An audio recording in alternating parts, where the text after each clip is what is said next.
نحمده ونصلي ونسلم على سيدنا ومولانا محمد رسوله النبي الأمين المكين الحنين الكريم الرؤوف الرحيم. أما بعد، بسم اللہ الرحمن الرحیم. معزز سامعین و ناظرین، جملہ خواتین و حضرات اور عزیزان محترم، الحمدللہ تعالی ہم نے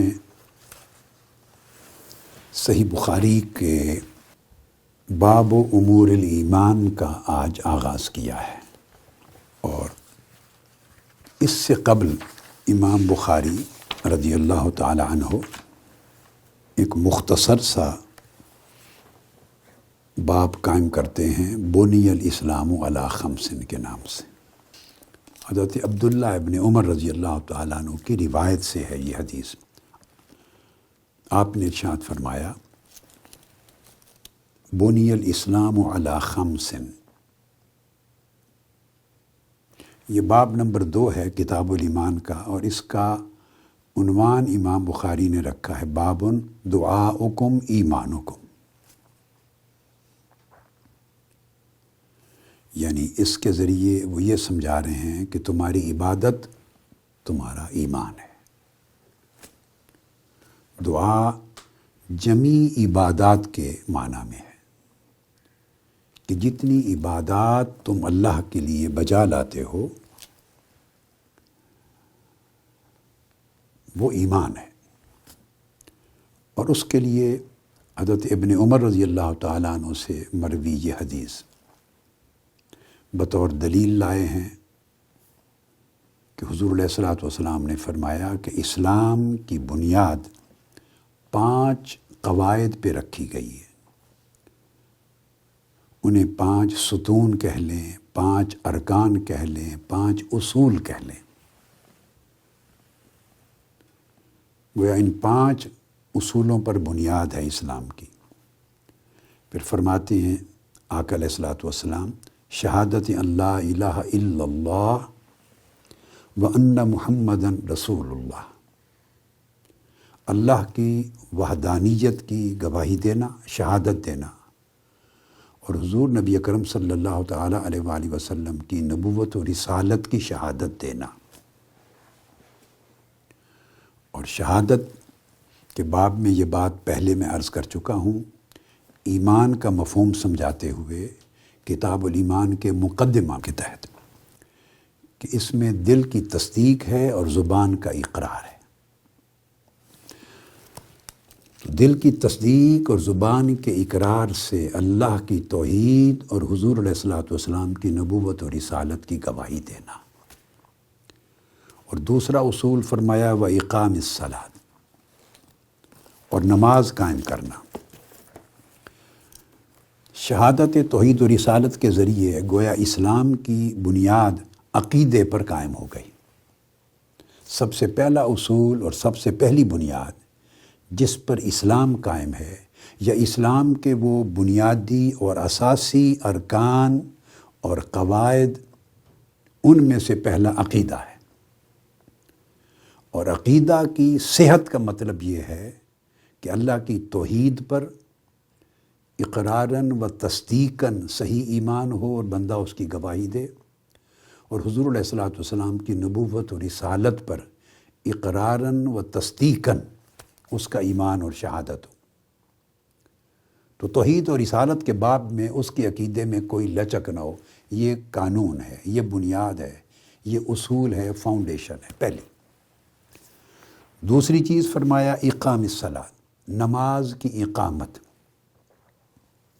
قرآن مجید میں جا بجا یہ حکم آیا ہے وَأَقِيمُوا الصَّلَاةَ وَآتُوا الزَّكَاةَ. اور سورہ بقرہ کی ابتدا میں ہی ارشاد فرما دیا گیا ہے، اعوذ باللہ من الشیطان الرجیم، ذَلِكَ الْكِتَابُ لَا رَيْبَ فِيهِ هُدًى لِّلْمُتَّقِينَ الَّذِينَ يُؤْمِنُونَ بِالْغَيْبِ يُقِيمُونَ الصَّلَاةَ وَمِمَّا رَزَقْنَاهُمْ يُنْفِقُونَ. تو قرآن مجید میں جہاں بھی نماز کا حکم آیا ہے اقامت کے لفظ کے ساتھ آیا ہے، اقام الصلاۃ، کہ نماز کو قائم کرو، نماز کی اقامت کا حکم آیا ہے، محض نماز کے پڑھنے کا نہیں۔ اقامت صلاۃ میں نماز کا پڑھنا ایک جز کے طور پہ شامل ہے، مگر محض پڑھنے کے لفظ میں اقامت شامل نہیں۔ تو جب فرمایا کہ اقامت صلاۃ دوسرا حکم ہے، تو اس کا مطلب یہ ہے کہ نماز پڑھو اس کے تمام تر شرائط اور آداب کو پورا کرتے ہوئے۔ تو جیسے دین کے ارکان ہیں اور دین کے قواعد ہیں اور دین کے اصول ہیں، ان میں سے کوئی ایک بھی چھوٹ جائے تو دین مکمل نہیں ہوتا اور انسان ایمان سے خارج ہو جاتا ہے۔ اگر ان کا انکار ہو جائے، چھوٹ جائے تو ناقص ہو جاتا ہے۔ اسی طرح نماز کے ظاہری آداب بھی ہیں اور شرائط بھی، اور باطنی آداب اور شرائط بھی ہیں۔ ظاہری شرائط اور آداب میں سے نماز کے ارکان ہیں۔ اب یہ فقہ کا مسئلہ ہے، آپ انہیں جانتے ہیں، علماء بیان کرتے رہتے ہیں۔ نماز کے ارکان کے ساتھ نماز کے واجبات ہیں، پھر نماز کے آداب ہیں کہ اس طرح نماز کو شروع کرنا ہے، ہاتھوں کو توجہ قبلہ رخ کرنی ہے، وضو کرنا ہے، پاک کپڑے پہننے ہیں، پاک بدن ہو، قبلہ رخ کھڑے ہوں، پاک جگہ ہو، نماز کا وقت ہو، نیت کریں، کعبہ رخ ہو جائیں، ہاتھ اٹھا کے اس طرح اقامت کہیں، تکبیر کے ساتھ پھر ہاتھ باندھ لیں۔ اس طرح پھر اس کی شرائط ہیں آگے، پھر آپ سورہ فاتحہ پڑھتے ہیں، قرآن مجید کی کوئی آیات کرتے ہیں، پھر رکوع میں جائیں، اور اس کے آداب میں ہے کہ رکوع میں بالکل پشت سیدھی کر کے کھڑے ہوں۔ بس ایسے نہیں ہے اس طرح نیا جھکا اور اٹھ گیا، اس طرح نہیں۔ اس کے اندر تعدیل ارکان، ہر رکن جب نماز کا ادا کریں تو اس کے اندر ایک عدل ہو، تعدیل ہو، یعنی اس کے اندر سکون اور اطمینان ہو، اور پھر اس کے بعد قیام کریں تو اس طرح نہیں کہ رکوع سے تیزی سے کھڑا ہوا اور فوری جھٹ زمین پہ جا گرا، سجدہ کر لیا، نہیں، پھر اس کا جو قومہ ہے بالکل سیدھا کھڑے ہو، پھر اس کے اندر تعدیل ارکان کے تحت اطمینان ہو، قیام میں اطمینان ہو، پھر تسبیح کریں، پھر سجود میں جائیں تو اپنا ماتھا، ناک، دونوں ہاتھ، گھٹنے جب رکھ لیں زمین پر، سجدہ کریں تو اس کے اندر تعدیل ہو، اطمینان ہو، سکون ہو، اور تسبیح کریں رجوع کے ساتھ۔ اس طرح پھر جلسہ ہے، پھر بیٹھیں، پھر سجود کریں۔ علی ھذا القیاس نماز کے ہر رکن کو پوری تعدیل کے ساتھ، اطمینان کے ساتھ، سکون کے ساتھ، وقار کے ساتھ، وقفے کے ساتھ ادا کرنا، پھر اس کے تمام آداب بجا لائے کہ آدمی نماز میں ایسے حرکتیں نہ کرتا رہے، دائیں بائیں نہ دیکھے، دھیان دائیں بائیں نہ گھمائے، یعنی یکسوئی رہے جسم کی بھی، ہر عضو کی بھی، اور یکسوئی رہے آپ کے باطن کی۔ تو یہ ظاہری ارکان کی ادائیگی کے آداب ہیں۔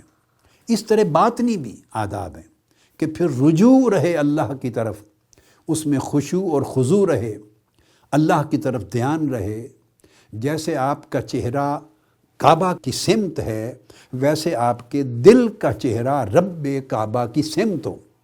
تو نماز میں پہ اللہ کی طرف رجوع ہو، خشوع اور خضوع ہو، اطمینان ہو، ذوق اور شوق ہو، پھر جو پڑھیں اس پر دھیان ہو، توجہ ہو، اس کے معنی کو سمجھیں، دل میں اتاریں، اور سمجھیں اللہ کے دروازے پر کھڑے ہیں، اللہ سے ہم کلام ہیں، اللہ کی بارگاہ میں سائل ہیں۔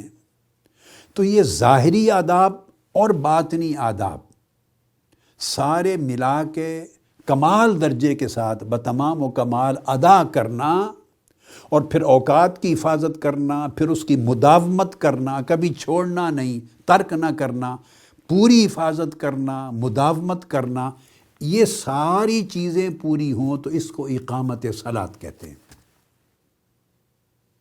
اقامت صلاۃ، اور اس کے آداب میں یہاں تک ہے، آگے چل کے کتاب الاذان میں اور مختلف ابواب جو امام بخاری نے قائم کی ہیں، اس میں سکینت اور وقار کا ذکر کیا ہے۔ یعنی اگر اذان ہو مسجد میں جائیں یا اقامت ہو جائے مسجد میں جائیں تو نماز کی طرف، اس صف کی طرف دوڑنا بھی نہیں، تیزی سے دوڑنا بھی نہیں، فرمایا یہ وقار کے خلاف ہے، یہ سکون اور اطمینان کے خلاف ہے، وقار کے ساتھ چلیں۔ اقامت جب ہو تو سکون اور وقار کے ساتھ کھڑے ہوں، تو گویا سکون اور وقار کو برقرار رکھنا بھی آداب نماز میں ہے۔ یہ سب کچھ اقامت صلاۃ کا حصہ ہے۔ نماز اگر ان شرائط اور ان ارکان اور ان ضوابط اور ان آداب کے ساتھ ظاہر میں بھی باطن میں بھی اوقات اور تمام معاملات کی حفاظت کے ساتھ ادا کی جائے تو یہ اقامت صلاۃ ہے۔ ہم نماز کو اتار کے پھینکتے ہیں، نہیں، نماز وہ پڑھنا ہوتا ہے، اقامت صلاۃ کا فرض ادا نہیں ہوتا۔ اور قرآن مجید نے جس طرح ہم پڑھتے ہیں پھینکنے والا کام کرتے ہیں، اس کا حکم کسی ایک جگہ نہیں آیا۔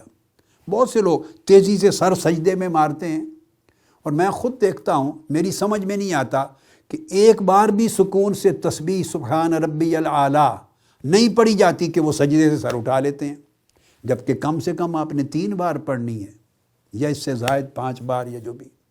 سبحان ربی الاعلیٰ، سبحان ربی العظیم، سکون سے 3 بار پڑھنے کو تھوڑا آپ وقفہ دیکھیں، اور پھر دیکھیں کہ کتنی دیر آپ رکوع میں رہتے ہیں۔ اگر گئے، جھک گئے، کھڑے ہو گئے، پھر گئے، تو گویا آپ نے ٹھونکے ماری۔ یہ نماز نہیں ہوتی۔ یہ قرآنی حکم اقامت صلاۃ اور اسلام کا رکن جو ہے ایک اقامت صلاۃ، وہ پورا نہیں ہوتا۔ اس لیے توجہ اس بات پہ دینی چاہیے کہ نماز کی اقامت ہو، تیزی کے ساتھ رٹی ہوئی چیز کو پڑھا نہ جائے کہ جس کا کوئی ادب ملحوظ نہ رہے اور جس کا کوئی رکن ملحوظ نہ رہے اور جس کی ظاہری اور باطنی کوئی کیفیت ملحوظ نہ رہے، وہ نماز اللہ کے حضور مقبول نہیں ہے۔ پھر تیسرا اسی طرح فرمایا وَإِيتَاءِ الزَّكَاةِ، اور زکوٰۃ کو ادا کرنا، پھر اس کی شرائط ہیں، اور زکوٰۃ کو ادا کرنا بغیر کسی بوجھ کے۔ یہ نہ سمجھیں کہ کس طرح بچا جائے، کم سے کم کس طرح دی جائے، بچایا کس طرح جائے، میرے اوپر یہ بات پوری نہیں ہوتی لہٰذا کوئی زکوٰۃ تو فرض نہیں ہے نا، لوگ پوچھتے ہیں۔ یہ معاملہ ہو گیا تو زکوٰۃ تو میرے اوپر واجب نہیں بنتی، یعنی جان چھڑانے کے راستے نکالنا، کم سے کم زکوٰۃ ادا کرنے کی تدبیریں نکالنا۔ اس کا مطلب یہ ہے کہ دل میں بخل ہے، کنجوسی ہے، اللہ کی راہ میں خرچ کرنا اور مال کا حق ادا کرنے کے لیے دل تیار نہیں، مگر ایک فرض کا بوجھ اتارنے کے لیے جمع تفریق کر کے چاہتے ہیں کہ کچھ ادا ہو جائے۔ تو بالکل جس طرح اقامت نماز کے ارکان، شرائط اور آداب ہیں ظاہر و باطن میں، اسی طرح ایتاء زکوٰۃ کے بھی ارکان، آداب اور شرائط ہیں ظاہر و باطن کے، کہ 8 مصارف ہیں ان کو دیا جائے، پورے ایمانداری کے ساتھ اس پورے مال اور نصاب کا تعین کیا جائے، کتنی زکوٰۃ بنتی ہے اس کا تعین کیا جائے، پورے مصارف کو خیر و عافیت کے ساتھ، اطمینان قلب کے ساتھ، شرح صدر کے ساتھ، دل کے ذوق اور خوشی کے ساتھ دی جائے، اور پھر اس کو دے کے چھپایا جائے، اظہار نہ کیا جائے۔ وہ کم سے کم ہے جو 2.5% دیتے ہیں، 2.5%، کم سے کم ہے، فاؤنڈیشن ہے۔ اس سے زائد کی یسألونک ماذا ینفقون قل العفو، زائد کی لمٹ نہیں ہے۔ آپ سے پوچھتے ہیں کیا خرچ کریں، قرآن مجید نے کہا زکوٰۃ کے حکم سے پہلے حکم آیا تھا، فرمایا جو تمہاری ضرورتوں سے زائد ہے خرچ کر دو۔ اللہ کی راہ میں جتنا خرچ کرو وہ خیر ہی خیر ہے، اس کا اجر ہی اجر ہے۔ تو پھر ایتاء زکوٰۃ کے اپنے آداب ہیں۔ پھر والحج وصوم رمضان، پھر حج ادا کرنا، اور یہ فرض ہے اسی شخص پر جس کے پاس استطاعت ہے۔ راستہ طے کرنے اور وہاں کے ایام کے قیام کے اخراجات بھی ہیں استطاعت کی پہلی شکل، اور آنے جانے کے لیے سفر محفوظ بھی ہے، وہ جا بھی سکتا ہے، صحت بھی اجازت دیتی ہے، یہ سب کچھ استطاعت میں آتا ہے۔ اور صوم رمضان، اور رمضان کے روزے ہیں جو آج کل آپ رکھ رہے ہیں، روزوں کی بھی آگے پھر شرائط اور آداب۔ آقا علیہ السلام نے فرمایا جس روزے میں تقوی نہیں ہے، اور جب روزے دار روزہ رکھ کے جھوٹ بولنے سے پرہیز نہیں کرتا، غیبت چغلی سے پرہیز نہیں کرتا، گالی گلوچ سے پرہیز نہیں کرتا، زبان کے فسق و فجور سے پرہیز نہیں کرتا، آنکھ اور دیگر اپنے اعضائے جسمانی کے گناہ سے پرہیز نہیں کرتا، تو آقا علیہ السلام نے فرمایا کہ اللہ پاک کو تمہارے بھوکا اور پیاسا رہنے کی کوئی حاجت نہیں۔ تو گویا رمضان کے روزے کے بھی ارکان، آداب اور شرائط ہو گئیں۔ ظاہری شرائط تو وہی کہ سحری کے وقت آپ نے سحری کر لی، کھایا، اور افطار کے وقت جا کے کھانا کھایا، اور مختلف چیزیں جو حکم کی گئی، کھانا پینا اور جو دیگر جو ازدواجی تعلقات ہیں ان سے اپنے آپ کو پرہیز کرنا، یہ تو ظاہری آداب ہیں، مگر اس کے اندر تقویٰ ہے۔ پھر اس روزے کے تقویٰ کو بجا لانا، پھر زبان کا روزہ، پھر آنکھوں کا روزہ، اور پھر کلمات کا روزہ، پھر ہاتھوں کا روزہ، پیٹ کا روزہ، آپ کے اخلاق کا روزہ، آپ کے اندر پھر اس کی عبادت ہو، پھر رات کا قیام ہو، پھر قرآن مجید کی تلاوت ہو، پھر رجوع ہو، پھر نیکیوں کے لیے دروازے کھلے اور کھلیں آپ کے روزے کے ایام میں، اور شیطان کے دروازے اور بند ہوں، اور اللہ کے قریب تر ہوں، اور تقویٰ میں اضافہ ہو۔ یہ سب چیزیں گویا روزے کے رکن کی شرائط میں سے ہیں۔ یہ تمام ارکان اگر اس طریقے سے بجا لائیں اور یہ ساری شرائط اور آداب ظاہر میں بھی اور باطن میں بھی پوری ہوں تو یہ ارکان خمسہ بنتے ہیں اسلام کے، اور اس طرح ہر ستون کا حق ادا ہوتا ہے۔ اس کے بعد باب امور الایمان قائم کیا امام بخاری نے، اور باب امور الایمان کو امام بخاری نے قرآن مجید کی یعنی سورہ بقرہ کی آیت نمبر 177 177 یہ ورس نمبر ہے، اس سے شروع کیا، اور اس میں ارشاد فرمایا اللہ رب العزت نے، اب یہ امام بخاری امور الایمان، ایمان کے ضروری امور کیا ہیں، اس باب کو انٹروڈیوس کروا رہے ہیں قرآن مجید کی اس آیت سے۔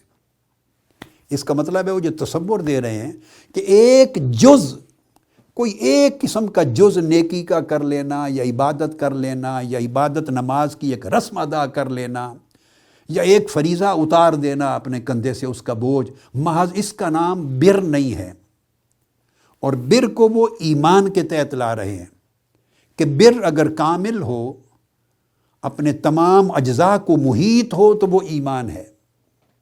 یا آپ یوں کہہ لیں، وہ سمجھانا چاہتے ہیں کہ ایمان کیا ہے؟ ساری نیکی اور سارا تقویٰ اور ساری طاعات اور عبادات اور اعمال خیر، ان کی ٹوٹیلٹی کا نام ایمان ہے۔ تو اس لیے آیت کریمہ انہوں نے بیان کی، اعوذ باللہ من الشیطان الرجیم، لیس البر ان تولوا وجوہکم قبل المشرق والمغرب۔ اللہ رب العزت کا یہ قول بیان کیا۔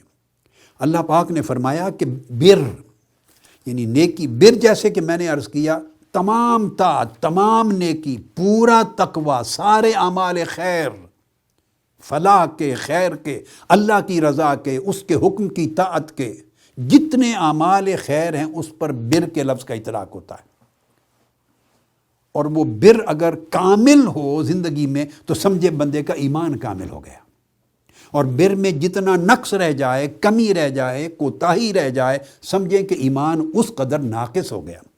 تو اللہ رب العزت نے فرمایا کہ نیکی یعنی بر، یا یوں کہہ لیں کہ ٹوٹیلٹی آف ایمان، اور وہ نیکی صرف یہ نہیں ہے کہ تم نماز پڑھتے ہوئے اپنے مذہب کی روح سے اپنے منہ مشرق کی سمت کر لو یا مغرب کی سمت کر لو، یعنی قبلہ ڈائریکشن کھڑے ہو کے ایک فریضہ نماز جو ہر مذہب پہ واجب کیا جاتا رہا ہے وہ ادا کر لینا، اس سے ساری نیکی حاصل نہیں ہو جاتی، اور یہ سارا ٹوٹیلٹی آف رائچس نہیں ہے، ٹوٹیلٹی آف دین نہیں ہے، ٹوٹیلٹی آف فیتھ نہیں ہے، کل دین، کل ایمان، کل نیکی، کل تقویٰ، کل پرہیزگاری اور کل خیر، یہ نہیں، بلکہ کیا ہے؟ اس کے درجے ہیں، اس کے جز ہیں، وہ سارے جز اکٹھے اگر پورے ہوں تو اس کا جو مجموعہ ہے اس کو البر اور اس کو ایمان کہتے ہیں۔ فرمایا وَلَٰكِنَّ الْبِرَّ مَنْ آمَنَ بِاللَّهِ وَالْيَوْمِ الْآخِرِ وَالْمَلَائِكَةِ وَالْكِتَابِ وَالنَّبِيِّينَ۔ اتنا جز اس میں عقیدہ بیان کیا کہ اسلام کے اندر نیکی اور ایمان اور تقویٰ اور بر شروع یہاں سے ہوتا ہے کہ پہلے تو آدمی ایمان کے فرائض کو ادا کرے، ایمان کی شرائط پوری کرے، اللہ پر ایمان لانا، آخرت پہ ایمان لانا، ملائکہ پر، کتب پر جو اللہ نے نازل کی، قرآن مجید پر اور جمیع انبیاء اور رسل پر، اس کے ایمان اور عقیدے میں کوئی کمی، کجی اور کوتاہی نہ رہے، پہلی شرط۔ ابھی آپ دیکھیں نماز پہ نہیں آئے، ابھی عقیدہ درست کیا ہے، ابھی ایمان کے میٹر کو درست کیا ہے، کر کے فرمایا وَآتَ الْمَالَ عَلَىٰ حُبِّهِ ذوی القربى والیتامى والمساکین وابن السبیل والسائلین وفی الرقاب۔ فرمایا کہ ایمان لانے کے بعد پھر اپنا مال، جس اللہ پر ایمان لاتے ہو اس اللہ کی محبت میں اپنا مال قرابت داروں پر، جو حاجت مند رشتہ دار ہیں ان پر خرچ کرو، پھر یتیموں پر خرچ کرو تاکہ ان کی بے سہارگی ختم ہو، ان کی زندگی کی مشکلات ختم ہوں، پھر مساکین، محتاجوں اور ضرورت مندوں پر خرچ کرو تاکہ انہیں ایک عزت کی زندگی اور رہنا سہنا مل سکے، وابن السبیل، اور پھر مسافروں پر خرچ کرو کہ اگر ان کے ساتھ کوئی پرابلم آ گیا ہے تو اس کا ازالہ کرو، پھر والسائلین، جو منگتے ہیں، مانگنے والے ہیں، اور مانگنے والے دو طرح سے ہیں، ایک زبان سے مانگنے والے اور ایک اپنے حال سے مانگنے والے۔ وہ زبان نہیں کھولتے مگر ان کے حالات بتاتے ہیں کہ یہ حاجت مند ہیں، ان کا درجہ ان سے بھی زیادہ ضروری ہوتا ہے، تو تمام حاجت مندوں پہ خرچ کرو۔ وفی الرقاب، اور جو غلامی کی زنجیروں میں جکڑے ہوئے ہیں، تمہارے زیر دست ہیں، پھر ان کی رہائی پر خرچ کرو، یعنی لوگوں کو لبرٹی دینے میں، عزت دینے میں، آزادی دینے میں، انڈیپینڈنس دلانے میں، لبریشن میں ان پر خرچ کرے تاکہ انہیں باعزت ایک آزاد معاشرے کے شہری کی زندگی مل سکے، اس کے اوپر خرچ کرو۔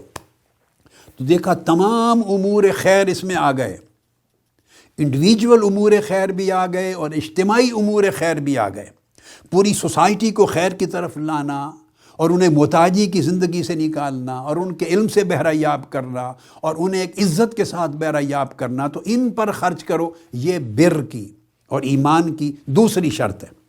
اس کے بعد تیسرے سٹیج پہ فرمایا وَأَقَامَ الصَّلَاةَ، اور نماز کی اقامت کرو، نماز کو تمام شرائط، ارکان، واجبات اور آداب کے ساتھ ظاہر و باطن میں قائم کرو، قائم کرو، یعنی ایک نظام کے طور پہ قائم کرو نماز کو۔ وَآتَ الزَّکَاۃ، اور عطاء زکوٰۃ، اس کے نظام کو قائم کرو۔ پھر یہ چوتھی چیز بیان فرما دی، پھر فرمایا وَالْمُوفُونَ بِعَہْدِهِمْ اِذَا عَاهَدُوا، اور پھر یہ فرمایا یہ بر اور ایمان ہے کہ جس سے وعدہ کر لو اس کے وعدے کو ہر صورت پورا کرو۔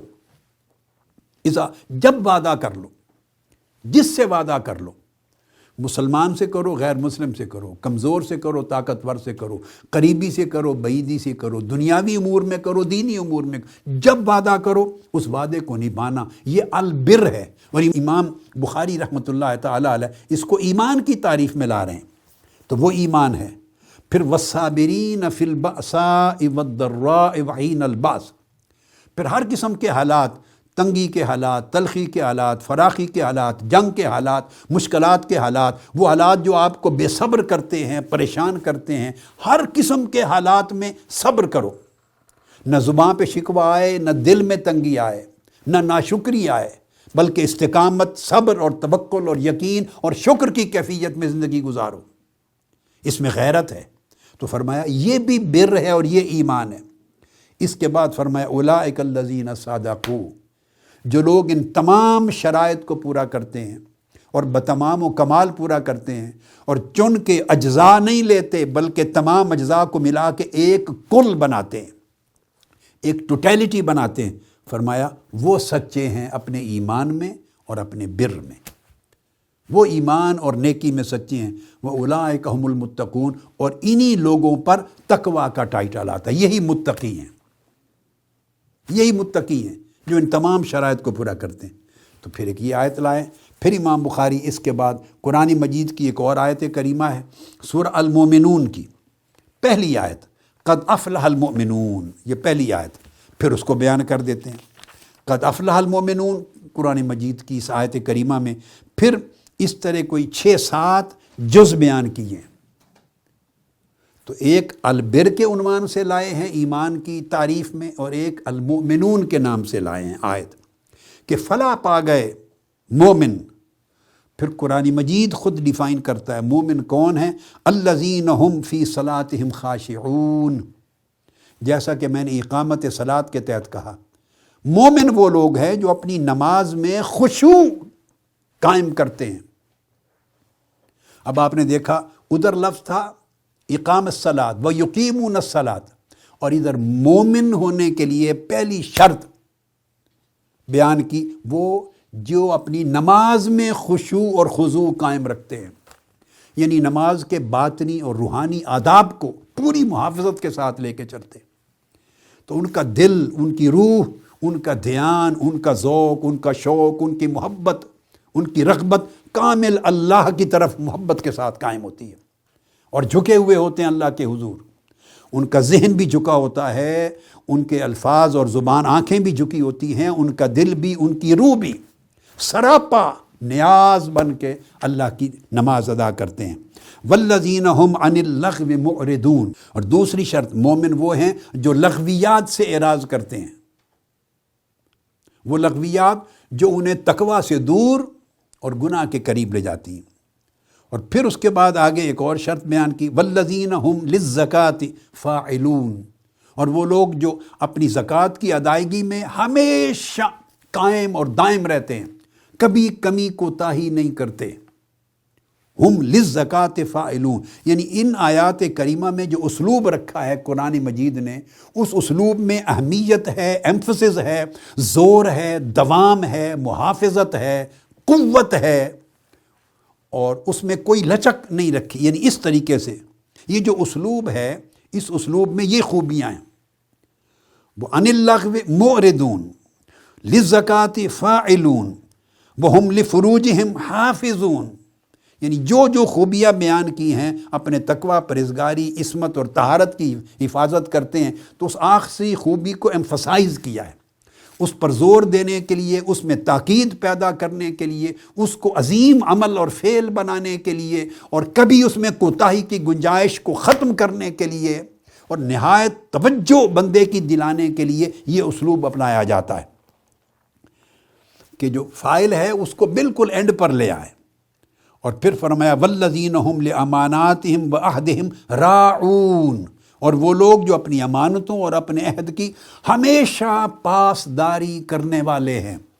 دیکھو نا، اینڈ پر لانا، خاشعون، معرضون، فاعلون، حافظون، راعون، پھر یحافظون، تمام آیات کے اینڈ پر یہ جو اسلوب رکھا ہے، اس کا مطلب ہے وہ اس کی پہرے داری کرتے ہیں، نماز میں خشوع کی پہرے داری کرتے ہیں، اپنے تقوی کی پہرے داری کرتے ہیں، اپنی زبان کی پہرے داری کرتے ہیں، انفاق فی سبیل اللہ کے عمل، زکوٰۃ کی پہرے داری کرتے ہیں، پرہیزگاری کی پہرے داری کرتے ہیں، امانتوں کی ادائیگی کی، امانت داری کی پہرے داری کرتے ہیں۔ والذین هم علی صلواتہم یحافظون، اور اپنی نمازوں کے اوقات کی اور نمازوں کو ادا کرنے کی اور نمازوں کی شرائط کی محافظت کرتے ہیں، یحافظون۔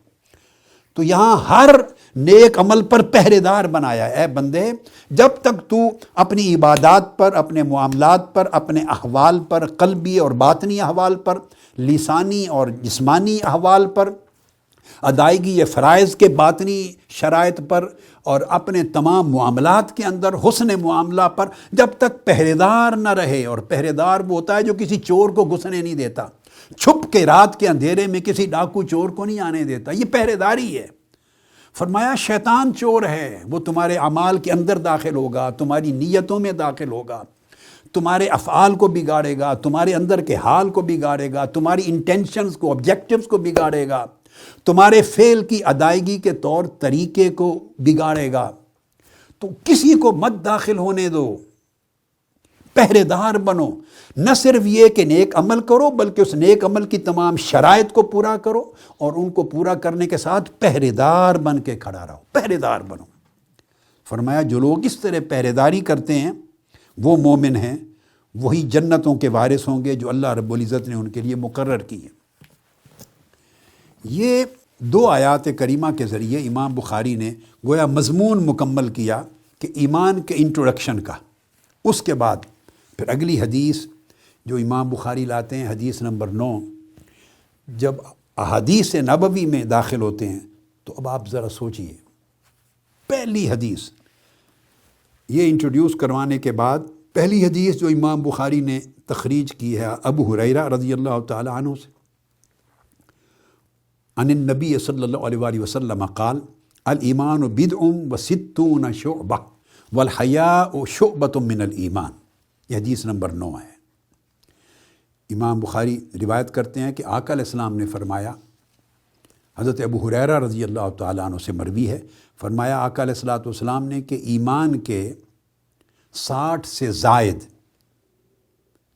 بدع و ستون 60 سے زائد شعبے ہیں۔ اچھا، بدع کسے کہتے ہیں؟ یہ 3 سے لے کر 9 تک لفظ کا اطلاق ہوتا ہے۔ اس کا مطلب ہے کہ کم سے کم 63 سے لے کر 69 شعبے ہیں ایمان کے۔ آقا علیہ السلام نے فرمایا 63 سے 69 شعبے ہیں ایمان کے، اور اس میں فرمایا حیا بھی ایمان کا ایک اہم شعبہ ہے، اہم ترین شعبہ ہے۔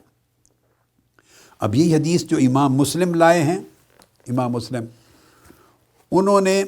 مسلم نے اپنی روایت میں یہ بدع و سبعون کا لفظ استعمال کیا ہے۔ صحیح مسلم کتاب الایمان کے اندر بیان و عدد شعب الایمان، امام مسلم نے وہ فرماتے ہیں کہ آقا علیہ السلام نے ایک اور کسی مقام پر فرمایا کہ ایمان کے 79 شعبے ہیں۔ پھر اسی طرح 3 سے لے کے 9 تک اطلاق ہوتا ہے، تو کہہ لیں کہ 73 سے لے کے 79 تک ایمان کے شعبے ہیں۔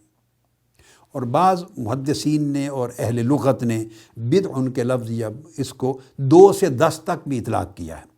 تاہم سمجھانا مقصود یہ ہے، وہ فرماتے ہیں کہ 60 سے زائد یا 70 سے زائد شعبے ہیں ایمان کے، اور ان میں سے ایک شعبہ جو اہم ترین شعبہ وہ ہے حیا۔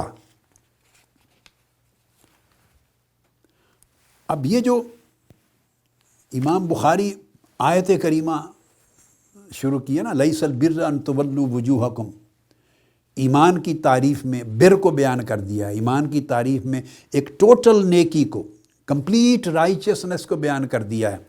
اس کی وجہ امام آجری، ایک ائمہ میں سے بزرگ ہو گزرے ہیں، وہ اپنی کتاب الشریعہ میں روایت کرتے ہیں حضرت ابو ذر غفاری رضی اللہ تعالیٰ عنہ سے۔ وہ فرماتے ہیں کہ ایک شخص نے آقا علیہ السلام کی بارگاہ میں آ کے سوال کیا کہ یا رسول اللہ صلی اللہ علیہ وسلم ایمان کیا ہے؟ فقارا علیہ لیس البر الآیہ، تو آقا علیہ السلام نے اس کے سوال کے جواب میں یہ پوری آیت پڑھ دی جس کو امام بخاری نے بیان کیا، جس کی میں تفسیر مختصراً بیان کر چکا ہوں۔ اس شخص نے سوال کیا یا رسول اللہ، میں نے بر کا نہیں پوچھا، یعنی نیکی کا نہیں پوچھا، لیس عن البر سألتک، میں نے تو ایمان کا پوچھا ہے، آپ نے نیکی والی آیت پڑھ دی۔ جب انہوں نے یہ کہا فقارا علیہ کما قرأت علیک، یہ جو حضرت ابو ذر رضی اللہ تعالیٰ عنہ نے سوال کیا تھا نا ایک شخص سے، اور حضرت ابو ذر نے اس شخص کو ایمان کے سوال کے جواب میں یہ آیت پڑھ دی۔ اس شخص نے کہا ہے حضرت ابو ذر، میں نے آپ سے ایمان کا سوال کیا ہے، بر کا، نیکی کا نہیں پوچھا۔ اس کو حضرت ابو ذر نے یہ حدیث سنائی۔ آپ نے فرمایا کہ تمہاری طرح ہی ایک شخص حضور علیہ السلام کی بارگاہ میں آیا تھا، جو میں نے ابتدا میں جو آپ کو حدیث شروع کی، ایک شخص آیا اور اس نے یہ سوال کیا یا رسول اللہ میں ایمان کے بارے میں پوچھتا ہوں کیا ہے؟ تو آقا علیہ الصلوۃ والسلام نے اس پر اسی طرح یہی آیت پڑھ دی جیسے میں نے تمہارے اوپر یہ آیت پڑھ دی ہے۔ تو اس نے یہی عرض کیا یا رسول اللہ میں نے ایمان کا پوچھا ہے، بر کا نہیں پوچھا۔ آقا علیہ السلام نے اسے فرمایا ذرا میرے قریب آ جاؤ۔ اس سائل کو قریب بلا لیا اور قریب بلا کے پوچھا، دیکھو پوچھنے والے، میں تمہیں یہ سمجھا رہا ہوں کہ ایمان کیا ہے۔ فرمایا مومن وہ ہے کہ اس کا حال اس طرح ہو جائے کہ جب وہ کوئی نیک عمل کرے تو اس کے دل میں مسرت اور راحت پیدا ہو جائے، وہ اتنی نیکیاں کرے اور نیکی کو اتنی ٹوٹیلٹی میں اتنا جمع کرے اپنے حال میں، ظاہر اور باطن میں، کہ اس کی کیفیت قلب کی، من کی، دل کا حال یہ ہو جائے کہ جب نیک عمل کرے تو اس نیک عمل سے اس کو راحت ملے، سکون ملے، ایک لذت ملے، ایک کیفیت ملے۔ نماز پڑھے، روزہ رکھے، عبادت کرے، تراویح پڑھے، تلاوت کرے، زکوٰۃ دے، خیرات دے، صدقہ کرے، ماں باپ کی خدمت کرے، سچ بولے، کسی محتاج کی مدد کرے، کمزور کی مدد کرے، کسی کو علم دے، رہنمائی دے، جو بھی نیک کام کرے۔ آقا علیہ السلام نے فرمایا میں تمہیں ایمان کی پریکٹس پریکٹیکل شکل سمجھا رہا ہوں. ایمان والا آدمی مومن ہوتا ہے. اور مومن کب بنتا ہے، یعنی صاحب ایمان کب بنتا ہے؟ کہ جب نیکی یا ہر نیک عمل اس کے دل کو سکون، راحت اور خوشی دے دے، اندر انبساط کی کیفیت پیدا کر دے. جیسے آپ پانی پیتے ہیں، ٹھنڈا پانی ہو تو ایک سکون آتا ہے نا، اندر ٹھنڈک آتی ہے. لذیذ کھانا کھاتے ہیں تو اس سے ایک حلاوت اور ایک ذائقے سے ایک کیف اور سرور آتا ہے نا. فرمایا اس طرح مومن وہ ہے کہ نیک عمل کرے تو اس سے لذت ملے، سکون ملے، من کو راحت ملے، مسرت اور خوشی محسوس کرے. وَيَرْجُو ثوابات، اور پھر وہ امید رکھے اللہ کی بارگاہ میں اس کی قبولیت اور ثواب کی. اور اگر وہ شخص اس سے غلطی سے کوئی گناہ ہو جائے، کوئی خطا سرزد ہو جائے، کوئی گناہ کا عمل ہو جائے، تو وہ اس سے تنگی محسوس کرے، گھبراہٹ محسوس کرے اور اللہ کے عذاب سے ڈرے. تو جس شخص کے قلب و باطن پر نیکی اور بدی کے ایسے اثرات مترتب ہوں، وہ شخص صاحب ایمان ہے، اور اس حالت کا نام ایمان ہے. وہ مومن ہے اور اس حالت کا نام ایمان ہے. تو حضرت ابو ذر نے یہ بات سمجھائی. غالباً امام بخاری نے اس حدیث کو سامنے رکھتے ہوئے آقا علیہ السلام کی، انہوں نے یہ آیت کریمہ اسٹریٹ اوے ایمان کی تعریف میں پیش کر دی. اب پلٹ کے آ رہے تھے کہ اب ایمان گویا یہ بیان کرنا چاہتے ہیں کہ ایمان ایک خاص قسم کی، نہ صرف شکلاً ٹیکنیکلی اسپیکنگ درست ہے، دل کی تصدیق اور زبان کے اقرار سے بندہ مومن کہلاتا ہے، مگر وہ اس سے آگے بات سمجھانا چاہتے ہیں. صرف اس تصدیق اور اقرار کے ایک جو ٹیکنیکل ریکوائرمنٹ کی فلفلمنٹ تک نہ رہے کہ بس یہ بیسک ریکوائرمنٹ میں نے پوری کر لی. نہیں، آقا علیہ السلام نے فرمایا اللہ کے بندے، ایمان کے 73 جز ہیں. ایمان کے 63 سے لے کے گویا 79 تک بخاری اور مسلم کی دونوں متفق علیہ حدیثیں رکھ لیں تو ایمان کے بھائی 70 سے 80 کے قریب سٹیجز ہیں. یہ اس کی فاؤنڈیشن ہے کہ تم ایمان کے دائرے میں داخل ہی نہیں ہو سکتے جب دل اللہ کے رسول کی لائی ہوئی ہر بات کی تصدیق نہ کر لے. اللہ کی رسول کی لائی ہوئی بات یعنی، اور وہ کیا ہے؟ وہ اللہ کا دین ہے، وہ اللہ رسول کے عطا کردہ شریعت ہے، وہ قرآن ہے، وہ سنت ہے.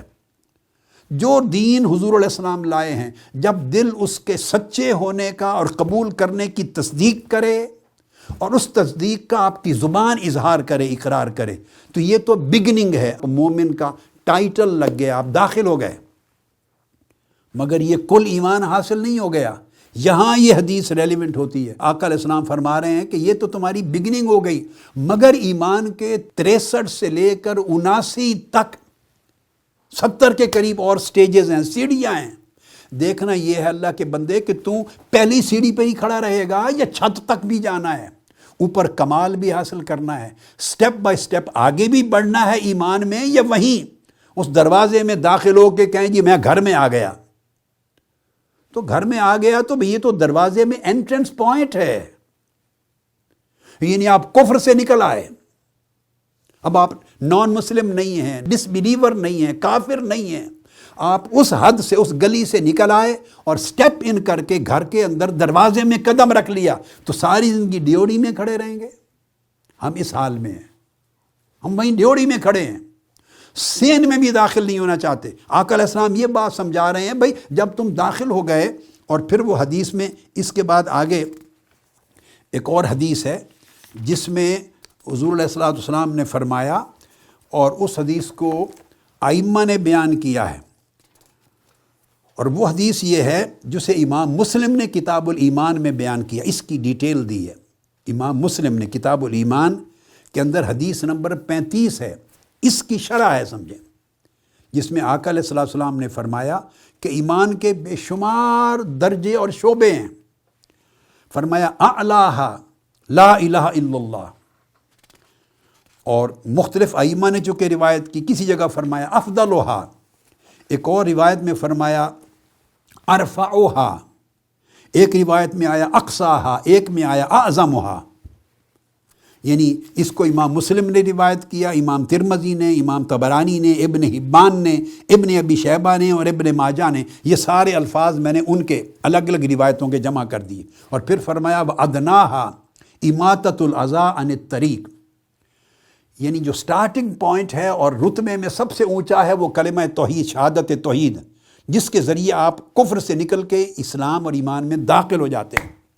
اور پھر اس کے درجے ہیں، 73 درجے ہیں، 63 درجے ہیں، 79 درجے ہیں، 69 درجے ہیں. مختلف مواقع پر آقا علیہ السلام نے ان کی گنتی فرمائی اور فرمایا اور کم سے کم درجہ یہ بھی ایمان ہے کہ رستے میں آپ گزر رہے ہیں اور کوئی پتھر پڑا ہے، کوئی ہڈی پڑی ہے، کوئی تکلیف دہ چیز پڑی ہے، کسی مسافر کو چبھ سکتی ہے، ٹھوکر آ سکتی ہے، تو اس مسافر کو، گزرنے والے کو تکلیف سے بچانے کے لیے اس اذیت ناک چیز کو اٹھا کر راستے سے ہٹا دینا اور چلنے والوں کے لیے راستہ صاف کر دینا. فرمایا سب سے نچلا درجہ یہ ہے اور یہ بھی ایمان ہے. یہ بھی ایمان ہے.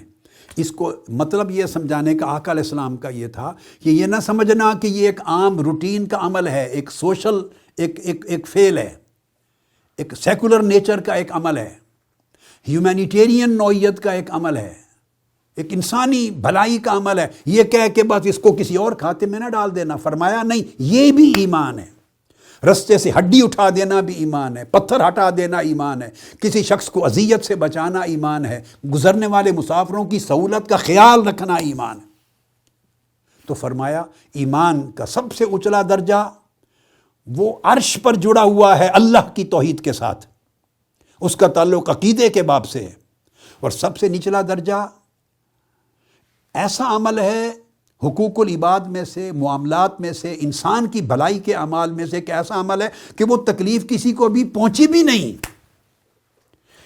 کسی کو تکلیف پہنچی ہوئی ہو اور اس کی تکلیف رفع کرنا، کسی کی حاجت کو دور کرنا، کسی کی مشکل کو آسان کرنا، کسی کی مدد کرنا، یہ سارے درجے اس ٹاپ اور اس فاؤنڈیشن، اس گراؤنڈ کے درمیان میں آتے ہیں. فرمایا ایک نچلا درجہ یہ ہے کہ تمہارا احساس انسانیت کا ایسا ہو جائے اور تم اتنا کنسرن اپنے اندر ڈیولپ کر لو انسانوں کے لیے، اللہ کے بندوں کے لیے، مخلوق کے لیے، اتنی درد مندی پیدا کر لو، اتنے کیئرنگ ہو جاؤ، کیئرنگ لوگوں کے لیے کہ وہ تکلیف اسے پہنچے بھی نہیں. راستے میں پڑی ہے پتھر یا کوئی ہڈی کوئی تکلیف دے، تمہارا خیال ہو کہ شاید کسی گزرنے والے کو چبھ جائے، شاید کسی کو ٹھوکر آ جائے، زخم نہ ہو جائے، وہ تکلیف آنے سے پہلے ہٹا دینا، راستے صاف کرنا. فرمایا یہ عمل بھی ایمان ہے. اور کسی کو تکلیف آئی ہوئی ہو تو اس کی پرواہ نہ کرنا، اندازہ کر لیں یہ کیسے ایمان مومن کا کام ہوگا. یا اپنے عمل سے کسی کو اذیت دینا، یہ دے کر پھر بھی وہ کوئی مومن سمجھے، یہ کیسا ایمان ہوگا. کسی کو اذیت دینا، کسی کو مشکل میں ڈالنا، کسی کے دل کو دکھ پہنچانا، کسی کی عزت پہ حملہ کرنا، کسی کی غیبت کرنا، کسی کی چغلی کرنا، کسی کو مالی نقصان پہنچانا، حق تلفی کرنا، اس کا دل دکھانا، یہ سارے اعمال اگر یہ کر کے پھر بھی ہم مومن بنتے ہیں تو آقا علیہ السلام کی حدیث مبارکہ کی روشنی میں جواب ہے نہیں. اس لیے وہ پورا باب انہوں نے قائم کر کے یہاں سے شروع کیا ہے. ایمان ایک جزوی نیکی کا نام نہیں ہے، ایک رسم کا نام نہیں ہے. ایمان کہ آپ ہر سال سارا سال ظلم کریں، حق تلفی کریں، حرام خوری کریں، کرپشن کریں، لوگوں کی حقوق تلف کریں، بددیانتی کریں، غیبت کریں، چغلی کریں، جھوٹ بولیں، خیانت کریں، کم تولیں، لوگوں کو نقصان پہنچائیں، اذیت پہنچائیں، دکھ پہنچائیں، اور ہر سال جب حج کا موسم آئے جمع کرائیں درخواست اور حج کر کے آ جائیں تو ہمارے گناہ معاف ہو گئے. عمرے پر ہر سال پہنچ جائیں، 27ویں ماہ رمضان میں جا کے ماہ رمضان کی کعبۃ اللہ میں کرنی ہے، اعتکاف مسجد نبوی میں جا کے بیٹھنا ہے، یا کہ اعتکاف کر لیں یا کوئی اور عمل خیر کر لیں اور سمجھیں سارے سال کی تباہ کاریوں کا کفارہ ہو گیا. اس کی نفی کی جا رہی ہے کہ اسلام مذاق نہیں ہے، یہ گویا ایمان سے مذاق کرنا ہے، اور ہم ساری زندگی اس مذاق کو جاری رکھتے ہیں. ہم نے جز بنا لی ہیں، چھوٹے چھوٹے چھوٹے جز. آقا علیہ السلام نے فرمایا یہ جو سارے اجزاء ہیں انہیں جب جمع کریں تو ان کی ٹوٹیلٹی کا نام ایمان ہے. ان کی ٹوٹیلٹی کا، جیسے ایک کتاب ہوتی ہے، آپ سمجھو اس کتاب 73 چیپٹرز ہیں، ایک چیپٹر بھی نکل جائے تو کتاب کامل نہیں رہتی، ناقص ہو جاتی. سارے چیپٹر پر مشتمل جو مجموعہ وہ کتاب ہوتی ہے. تو ایمان اگر ایک کتاب لیں تو سارے ابواب جمع ہوں گے تو وہ کتاب ہوگی، ورنہ نقص ہوتا چلا جائے گا. اور ہم اب اپنے بیلنس کو چیک کریں تو ہمارا بیلنس تو 99% ایمان کے خلاف ہوتا ہے. ہمارے روز مرہ کے اعمال کا، افعال کا، ہمارے سلوک کا، ہمارے معاملات کا، لوگوں کے ساتھ بیہیویئر کا، کنڈکٹ کا، ڈیلنگ کا. یعنی ہم اگر دین کی تبلیغ بھی کر رہے ہوتے ہیں تو اس میں بھی زبان تیکھی ہوتی ہے، وہ بھی ایمان نہیں ہے۔ پھر کسی نہ کسی پر حملہ کر دیتے ہیں، کسی کی عزت میں حملہ کرتے ہیں، کسی کو نیچا کرتے ہیں، اپنی بڑائی بیان کرتے ہیں، بڑک مارتے ہیں، یہ سب کچھ ایمان سے ہٹ کر ہے، چونکہ اس میں تواضع نہیں ہے، ادب نہیں ہے، اخلاق نہیں ہے، کسی کی دل جوئی ہے، کسی کا پردہ اٹھا رہے ہیں، کسی پر تہمت لگا رہے ہیں، کسی کی عزت پہ اٹیک کر رہے ہیں، کسی کی امیج خراب کر رہے ہیں۔ یہ ساری چیزیں اگر ملوز رکھ کے آدمی سر تا پا نیکی کا مرتکب ہو، جس میں نہ اللہ کے حقوق میں کسی حق تلفی ہو اور نہ بندوں کے حقوق میں کسی کا حق تلف ہو، اور یہ ساری ٹوٹیلٹی میں جب جمع ہو جائیں اجزاء، تو اس ٹوٹیلٹی کا نام البر بھی ہے، التقوی بھی ہے، اور پھر وہ ایمان کامل ہوتا ہے۔ اور ایک حدیث میں الایمان ستون بابن، اور ایک حدیث میں الایمان اربع و ستون بابن۔ یہ امام ترمذی نے روایت کیا ہے، یہ حدیث ترمذی کی۔ اس طرح کسی نے 73 باب کا لفظ استعمال کیا، یعنی یہ چیپٹرز ہیں، یا یہ سیڑھیاں ہیں، سٹیجز ہیں، یا یہ جز ہیں، جو چاہیں کہہ لیں۔ تو مقصود بات کو یہ سمجھانا ہے کہ ایمان کا مطلب یہ نہیں کہ بس کلمہ شہادت پڑھ کے دروازے میں داخل ہو گئے اور ڈیوڑی میں کھڑے رہے، ساری زندگی نہ صحن دیکھا، نہ اندر کے کمرے دیکھے، اور نہ خاص الخاص وہ کمرہ دیکھا کہ جو اس گھر کا مین خوبصورت ترین جگہ ہے دیکھنے والی، سارا گھر دور پڑا ہے، ہم ڈیوڑی میں داخل ہو گئے، ہم اس پر اکتفا کرتے ہیں۔ نہیں، اندر جائیں، تمام حقوق اللہ پورے کریں۔ ان سے پہلے ان تمام آیات میں اور حدیث میں حقوق العباد ہیں، حقوق العباد پورے کریں۔ حقوق العباد آپ کو اس قابل بناتے ہیں کہ اللہ پاک کے حقوق کی ادائیگی قبول ہوتی ہے۔ معاملات کی بہتری آپ کو اس قابل بناتی ہے کہ عبادات کی بہتری جو ہے وہ آپ کو نصیب ہو یا عبادات قبول ہوں۔ اب یہ جو حدیث پاک میں آقا علیہ السلام نے فرمایا 60، جیسا کہ میں نے عرض کیا، یا 70 اور اس کے مختلف عدد بیان کیے، ان کو پھر ائمہ حدیث نے کلیکٹ بھی کیا اپنی کتابوں میں، آقا علیہ السلام کی تمام احادیث سے جمع کیا اور قرآن مجید سے جمع کیا کہ کون کون سے ابواب ہیں، کتنے درجے ہیں۔ تو جمع کر کے سب سے پہلے امام ابو عبداللہ الحلیمی ایک بزرگ گزرے ہیں، وہ 338 ہجری میں ان کی ولادت ہوئی اور 403 میں وفات ہوئی تھی۔ انہوں نے کتاب لکھی، کتاب المنہاج، المنہاج۔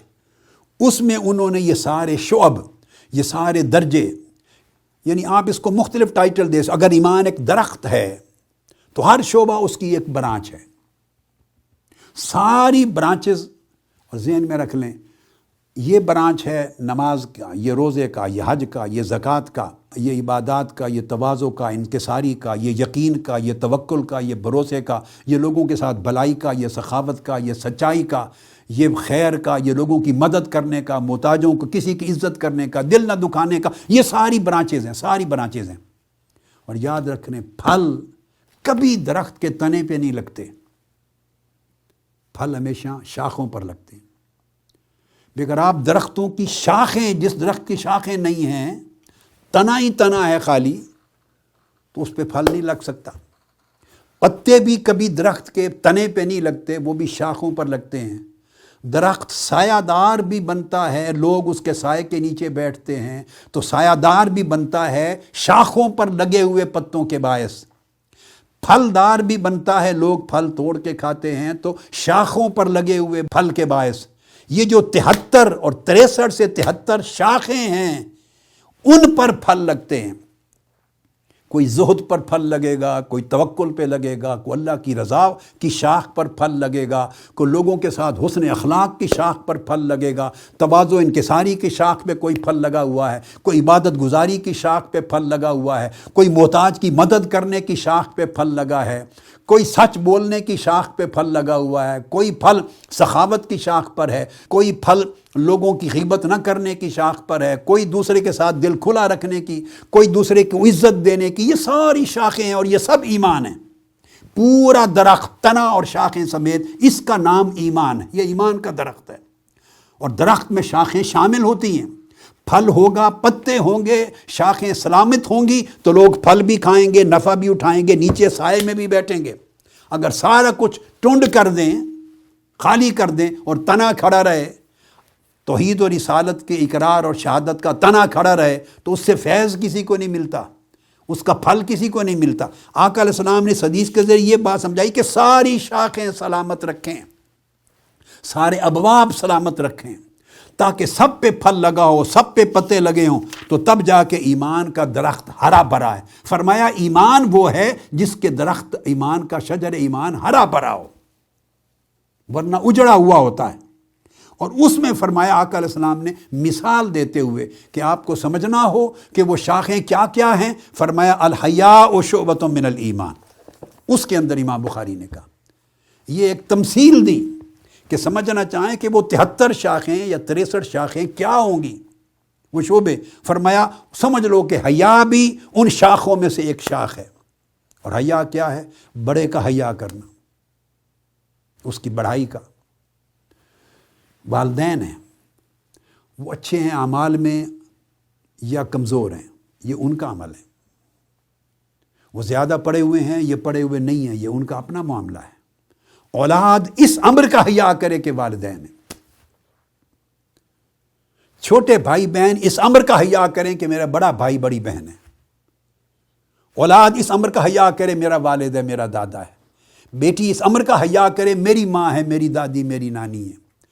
کوئی شخص اس امر کا حیا کرے کہ میرا قریبی رشتہ دار ہے، بہن بھائی ہے، یہ میرا خونی رشتہ دار ہے، ذوی القربہ ہے، اس کا حیا کرے کہ مجھ سے بڑا ہے، اس کا حیا کرے کہ مجھ سے چھوٹا ہے، سو میری شفقت کا حقدار ہے، اس کا حیا کرے کہ میرے جیسا ہے، میرا ہم عمر ہے، سو میری صداقت اور رفاقت کا حقدار ہے، مجھ سے بڑا ہے، مجھ سے تکریم اور تعظیم عزت کا حقدار ہے۔ غریب اور کمزور ہے تو حیا کرے اس کی غریبی کا کہ وہ میری مدد کا حقدار ہے۔ حاکم ہے تو حیا کرے کہ اس کے بنائے ہوئے رولز اور لاز اگر شریعہ کے خلاف نہیں ہیں تو اطاعت کا حقدار ہے۔ مسافر ہے تو وہ حقدار ہے کہ اس کی مدد کریں، مہمان ہے تو حقدار ہے حیا کرو کہ وہ، یہ سب حیا ہے کہ اس کی میزبانی کی جائے۔ مریض ہے تو حقدار ہے کہ اس کو علاج کے لیے لے جائیں۔ الغرض بھوکا ہے تو حقدار ہے اس کو کھانا کھلائیں۔ یہ سب حیا ہیں۔ اور جب انسان حیا کرتا ہے تو کسی کی حق تلفی نہیں ہوتی، اور جب حق تلفی کرتا ہے تو مطلب ہے وہ بے حیا ہو گیا ہے۔ تو الحیاء شعبۃ من الایمان فرمانے کا مطلب یہ تھا کہ حیا اگر ایمان ہے تو اس کا مطلب ہے بے حیائی بے ایمانی ہے۔ جس شخص میں حیا نہ رہا، آقا علیہ السلام دیکھو نا، چن کر ایک ٹائٹل بیان کر دیا، اس میں گویا ایمان نہ رہا۔ اس لیے کہ جو حیا ہے وہ گناہوں سے روکتا ہے آپ کو۔ حیا اچھا اخلاق پیدا کرتا ہے۔ حیا سارے بر کے، نیکی کے، بھلائی اور فلاح کے جو اعمال ہیں ان کے لیے آپ کو اکساتا، تیار کرتا ہے، موٹیویٹ کرتا ہے۔ حیا گناہ سے بچاتا ہے، خیر کا ارتکاب کرواتا ہے، گناہ سے بچاتا ہے۔ یعنی اس کے اندر کئی چیزیں ایسی ہیں جو حیا کے ذریعے انسان کرتا ہے، اور سب سے بڑھ کر حیا سے تقوی جنم لیتا ہے۔ اللہ کا حیا، رسول پاک صلی اللہ علیہ وسلم کا حیا، جب آقا علیہ السلام کا حیا آ گیا تو آقا علیہ السلام کے دین کا لحاظ آیا، آقا علیہ السلام کی سنت کا حیا آیا، آقا علیہ السلام کی سیرت طیبہ کا حیا آیا، آقا علیہ السلام کے ایک ایک فرمان کا حیا آیا۔ میرے آقا نے یہ فرمایا، میں بھی اس کی خلاف ورزی نہیں کر سکتا، میں کیا منہ دکھاؤں گا اپنے پیغمبر کو، اپنے نبی کو، اپنے رسول کو۔ قبر میں جب سوال ہوگا تم اس ہستی محمد صلی اللہ علیہ وسلم کے بارے میں کیا کہا کرتے تھے، جب فرشتے ان کا چہرہ اقدس دکھائیں گے قبر میں، موت کے بعد پہلی شام، تمہارا رب کون ہے، تمہارا دین کیا ہے، اور آخری سوال ہوگا اس ہستی کو دیکھو محمد مصطفیٰ صلی اللہ علیہ وسلم، آقا علیہ السلام سامنے ہوں گے، ان کے بارے میں کیا کہا کرتے تھے، ان کی سنت پر، ان کی سیرت پر، ان کے دین پر، ان کی تعلیم پر تمہارا عقیدہ کیا تھا، ان کی ذات پہ عقیدہ کیا تھا، میں کیا منہ دکھاؤں گا، آقا علیہ السلام میرے سامنے ہوں گے۔ ہر شخص مرنے والا آقا علیہ السلام کا دیدار کرے گا۔ یہ حیا ہے کہ میں آقا کو کیا منہ دکھاؤں گا، مرتے ہی پہلی شام آقا علیہ السلام کا سامنا ہونا ہے۔ دیکھیں، پہلی شام ہر مرنے والے نے آقا علیہ السلام کا دیدار ہونا ہے، میں کیا منہ دکھاؤں گا۔ اور جو حیا نہیں کرتا ہوگا زندگی میں حضور علیہ الصلوۃ والسلام کا، آقا کے دین کا، آقا کی سنت کا، آقا کی تعلیمات کا، جو حیا نہیں کرتا ہوگا وہ حضور علیہ السلام کو پہچان نہیں سکے گا، کہے گا مجھے معلوم نہیں کون ہے۔ یہیں سے عذاب قبر شروع ہو جائے گا۔ یہ رسول کا حیا ہے صلی اللہ علیہ وسلم۔ دیکھو نا، ہر چیز پر حاوی ہو گیا۔ پھر اللہ کا حیا ہے، اللہ کا حیا ہے۔ کہ اللہ کے حضور پیش ہونا ہے، اللہ پاک کے سامنے میرا حساب و کتاب تلے گا، ادھر نیکیاں ادھر بدیاں رکھی جائیں گی، ترازو ہوں گے، اللہ پاک دیکھ رہا ہوگا، اللہ اس دن قاضی ہوگا، جج ہوگا، فیصلہ کرے گا، احکم الحاکمین ہوگا۔ میں کیا منہ دکھاؤں گا اللہ کو؟ اللہ نے فیصلہ کرنا ہے۔ میرا جسم پورا میرا وٹنس بنا دیا جائے گا، میری آنکھیں میرے خلاف گواہ ہوں گی، میری زبان میرے خلاف گواہ ہوں گی کہ میں نے کیا بولا تھا۔ آج تو ساری دنیا سے چھپا لیتا ہوں، بندہ یوں سوچے، ہر ایک سے چھپا کے بچ بھی جاتا ہوں، عدالت سے بھی بچ جاتا ہوں، مگر اللہ کی عدالت میں پہنچ کر ہر چیز خود بولے گی، ہاتھ بولیں گے، پاؤں بولیں گے، جسم بولے گا، آنکھیں بولیں گی، سر تا پا ایک ایک عضو خود شہادت بن جائے گا، وٹنس۔ یہ قرآن مجید میں ہے، قرآن مجید میں، کہ ہمیں کسی اور گواہ کی ضرورت نہیں ہوگی۔ اے بندے، تو خود اپنے خلاف گواہ بن جائے گا، تیرا جسم اور تیرے جسم کا ایک ایک انگ تیرے خلاف گواہ ہوگا، ہر شے تیرا عضو بولے گا میں نے گناہ کیا تھا، اس نے مجھ سے گناہ کروایا، میں اس کی زبان ہوں، میرے ذریعے غیبتیں کرتا تھا، چوری کرتا تھا، میرے ذریعے پلان کرتا تھا، دماغ بولے گا کہ میرے اندر ہر وقت شر ہوتا تھا کہ یہ چوری کر لیں، یہ دولت بڑھا لیں، اس طرح ظلم کر لیں، پاؤں بولے گا میرے ذریعے چل کے جاتا تھا۔ اللہ پاک نے فرمایا تیرا جسم خود گواہ ہوگا تیرے خلاف، ہمیں کوئی باہر سے گواہ لانے کی ضرورت نہیں ہوگی۔ تو حیا، اس وقت اللہ کے سامنے کیا منہ دکھاؤ گے؟ تو اللہ کا حیا ساری زندگی بدل جاتی ہے۔ اگر اللہ کے رسول کا حیا ہو، ساری زندگی بدل جاتی ہے۔ بندہ گناہ سے بچتا ہے اور خیر کی طرف آتا ہے۔ جب گناہ سے بچتا ہے اور خیر کی طرف آتا ہے تو گویا ایک حیا ہی اس کی ساری زندگی میں انقلاب لے آتا ہے۔ اس نے مجھ پر احسان کیا زندگی میں کسی وقت، اب جس کے اندر حیا ہے وہ ساری زندگی اس کا حیا رکھے گا۔ اگر بعد ازاں اس کو کوئی شکوہ شکایت بھی ہوگا تو اس کے خلاف زبان نہیں کھولے گا، وہ کہے گا اس نے میرے ساتھ فلاں وقت میں بھلائی کی تھی، مجھے اس کا حیا ہے۔ اس کو حیا کہتے ہیں۔ جس شخص نے آپ کو ڈوبتے ہوئے بچا لیا، ساری زندگی اس کا حیا رہتا ہے۔ جس سے آپ نے تعلیم لی ہے، جس سے تربیت لی ہے، جس نے ایک لقمہ آپ کو کھانے کا دیا ہے، جس نے ایک وقت میں مدد کی ہے، جس میں رہنمائی دی ہے، جس نے تمہاری پرورش کی ہے، جس نے تمہیں سیدھی راہ پر لگایا ہے، اور جس نے تمہیں روزگار دیا ہے، کسی لحاظ سے جسمانی یا روحانی یا ذہنی یا فکری یا ظاہری یا باطنی طور پہ کسی لحاظ سے جس شخص نے آپ کی مدد کی ہے، بھلے وہ ماں باپ ہوں، اعزا اقارب ہوں، بہن بھائی ہوں، رشتہ دار ہوں، دوست احباب ہوں، آپ کے شیخ ہوں، اساتذہ ہوں، بزرگ ہوں، کوئی ہو جس سے آپ کو نفع ملا، حیا کا معنی یہ ہے کہ مرتے دم تک وہ جو نفع پہنچا اس کا حیا رہے۔ آنکھیں جھکی رہتی ہیں، آدمی اس کی زبان نہیں کھولتا، کبھی ایسا موقع آ جائے زبان بند رکھتا ہے، کوئی پوچھے بھی تو زبان بند رکھتا ہے۔ آپ پر واجب نہیں ہے کہ ضرور بولیں، اس کو حیا کہتے ہیں۔ حیا بندے کا طرز عمل اور پورا اخلاق بدل دیتا ہے۔ یہ صحیح بخاری میں آگے چل کے ایک حدیث آتی ہے، آقا علیہ السلام گزرے، ایک شخص کے پاس سے انصاری تھا، وہ اپنے بھائی کو ڈانٹ ڈپٹ پلا رہا تھا کہ تم بے حیا ہو، تم نے ایسا کیا، تم نے ایسا کیا۔ آقا علیہ السلام رک گئے، فرمایا چھوڑ دو، الحیاء من الایمان، حیا ایمان کا حصہ ہے، جب اس میں ایمان نہیں ہے تو حیا کہاں سے ہو، اور اگر حیا نہ ہو تو ایمان کہاں سے آئے؟ یہ دونوں لازم و ملزوم ہیں۔ تو آقا علیہ السلام نے فرمایا ایک دوسرے کا حیا کرنا یہ بھی ایمان ہے۔ اگر ہم صرف ایک ہی نقطے کو پکڑ لیں، اتنے ٹکڑے کو، الحیاء شعبۃ من الایمان وفی روایت الحیاء من الایمان، ایک ہی صرف حدیث کے اس ٹکڑے کو لے لیں، ہماری ساری زندگی کو یہ بدل دے گا۔ اللہ کے ساتھ حقوق اللہ بھی سمجھ جائیں گے، اللہ کے رسول کے ساتھ تعلق بھی سمجھ جائے گا، اور مخلوق حقوق العباد بھی سارا سمجھ جائے گا۔ حیا بندے کو شر کی طرف نہیں جانے دیتا۔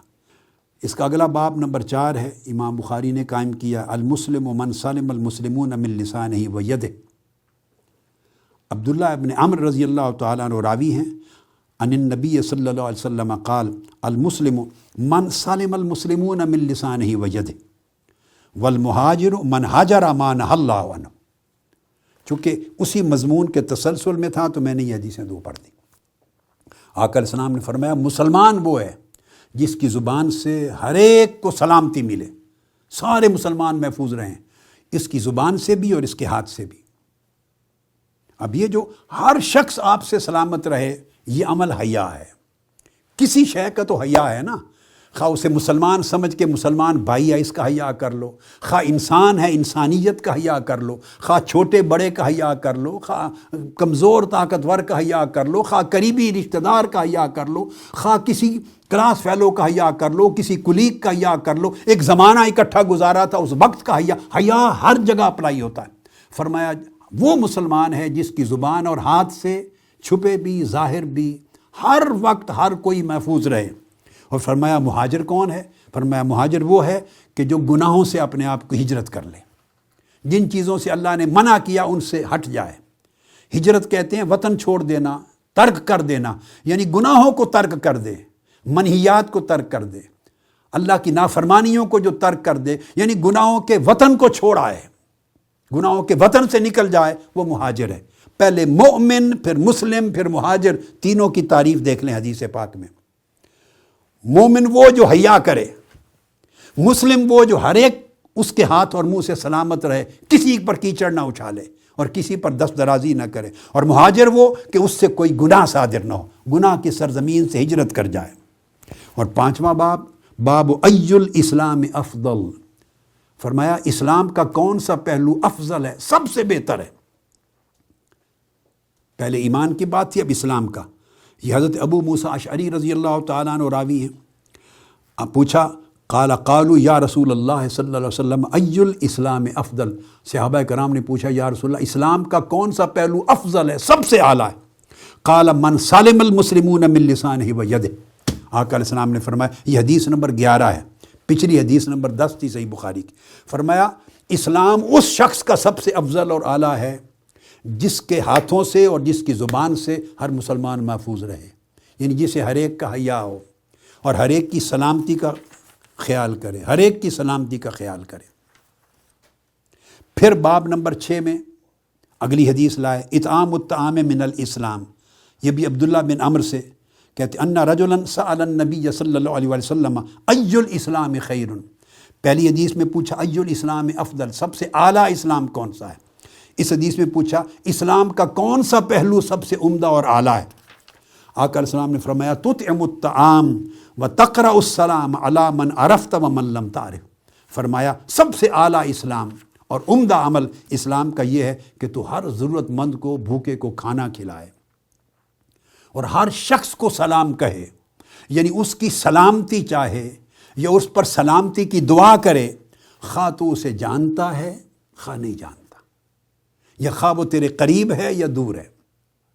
جانتے سے مراد دوست بھی ہے اور نہیں جانتا سے مراد دشمن بھی ہے۔ جانتا ہے اس سے مراد قریبی بھی ہے اور تو نہیں جانتا اس سے مراد بعیدی بھی ہے، یعنی سوسائٹی کا ہر فرد، خواہ اس کا تیرا تعلق قریبی ہے خواہ بعید کا تعلق ہے، جان پہچان بھی نہیں ہے، فرمایا تو ہر شخص کے لیے سلامتی کا چشمہ بن جائے، منبع بن جائے، تجھ سے سلامتی ملے ہر ایک کو، تجھ سے ہر ایک کو خیر ملے، تجھ سے ہر ایک کو حفاظت ملے، اور جو بھوکا ہو اس کو تو کھانا کھلائے۔ اگر یہ ساری چیزیں تیرے اندر پیدا ہوں تو سمجھیں تیرا اسلام سب سے اعلیٰ اور عمدہ ہے۔ اور آخری حدیث جو آج کی جس پر نشست ختم کر رہے ہیں وہ حدیث نمبر 13 ہے، اگلا باب نمبر 7 ہے، اس میں آقا علیہ السلام کی حدیث کا ٹکڑا امام بخاری لائے ہیں، باب من الایمان ان یحب لاخیہ ما یحب لنفسہ، کہ یہ عمل ایمان میں سے ہے کہ کوئی بندہ اپنے بھائی کے لیے وہی کچھ پسند کرے جو اپنے لیے پسند کرتا ہے۔ اور یہ حضرت انس رضی اللہ تعالیٰ عنہ سے مروی ہے، عن انس عن النبی صلی اللہ علیہ وسلم قال لا یؤمن احدکم حتی یحب لاخیہ ما یحب لنفسہ، تم میں سے کوئی شخص اس وقت تک مومن نہیں ہو سکتا جب تک اس کا من، اس کی طبیعت، اس کا مزاج، اس کے خیالات ایسے نہ ہو جائیں کہ جو کچھ اپنے لیے پسند کرتا ہے وہ اپنے بھائیوں کے لیے، دوسروں کے لیے پسند کرنے والا بن جائے، یعنی اپنے بھائیوں کے لیے، دوستوں کے لیے، دوسروں کے لیے وہی کچھ پسند کرے جو اپنے لیے پسند کرتا ہے، اور جو اپنے لیے ناپسند کرتا ہے وہ کسی اور کے لیے روا نہ رکھے۔ یعنی جب آپ کے طبیعت میں اتنا انصاف آ جائے اور من کے اندر اتنا عدل آ جائے اور من کے اندر دوسروں کی اتنی خیر خواہی آ جائے اور دوسروں کے لیے اتنی بھلائی آپ کے اندر راسخ ہو جائے کہ آپ کا من، آپ کی طبیعت، آپ کا دل اور آپ کا مزاج دوسروں کے لیے خیر کا اور فلاح کا اور بھلائی کا چشمہ بن جائے، اور جو بھلائی جس طرح عزت، بھلائی، راحت، سکون، جو کچھ آپ اپنے لیے چاہتے ہیں وہی خیر دوسروں کے لیے چاہیں۔ جب آپ اپنے اور دوسروں کے لیے اس طرح برابر ہو جائیں خیر میں تو سمجھیں اس دن آپ مومن ہو گئے۔ تو آج کی نشست ان احادیث پر اور باب نمبر 7 پہ ختم کرتے ہیں۔ تو آپ نے اب تک یہ دیکھا، خلاصہ یہ نکلا، جتنی حدیث دیکھیے، میں نے ابھی تک چناؤ نہیں کیا، ایسا نہیں کیا کہ منتخب کر کے کچھ حدیث آپ کو پڑھا دیں، آگے سے کچھ پیچھے سے کچھ چھوڑ دیں۔ یہ آگے منتخب ہوگا، سارا درس انتخاب ہوگا، مگر ابھی تک نہیں کیا۔ آپ اندازہ کر لیں بغیر انتخاب کے تسلسل سے امام بخاری جو حدیث ایمان کے باب میں لائے ہیں، 5 ارکان اسلام بیان کرنے کے بعد ساری کی ساری احادیث نبوی حقوق العباد سے ریلیٹڈ ہیں۔ تمام احادیث اس انسان کا جو ہیومن کنڈکٹ ہے اس کو سنوارا جا رہا ہے، ہیومن بیہیویئر کو سنوارا جا رہا ہے، آپ کو مرسیفل بنا رہا ہے ایمان، آپ کو کمپیشنیٹ بنا رہا ہے، آپ کو لونگ اور کیئرنگ بنا رہا ہے، آپ کے رویے کو رسپیکٹفل بنا رہا ہے دوسروں کے لیے، دوسروں کی عزت کا خیال، دوسروں کی بھوک کا خیال، دوسروں کی راحت کا خیال، دوسروں کی بھلائی کا خیال، یہ سارا ہر حیا کرنا ہر ایک کا، یہ ساری چیزوں کی ٹوٹیلٹی کو آقا علیہ الصلوۃ والسلام نے ایمان کا نام دیا ہے۔ اللہ رب العزت ہمیں ایمان کی یہ حقیقت سمجھنے اور اپنی زندگی میں نافذ کرنے کی توفیق عطا فرمائے۔ انشاءاللہ اگلی نشست میں اس سے آگے کے مضمون کو لیں گے۔ والسلام علیکم ورحمۃ اللہ وبرکاتہ۔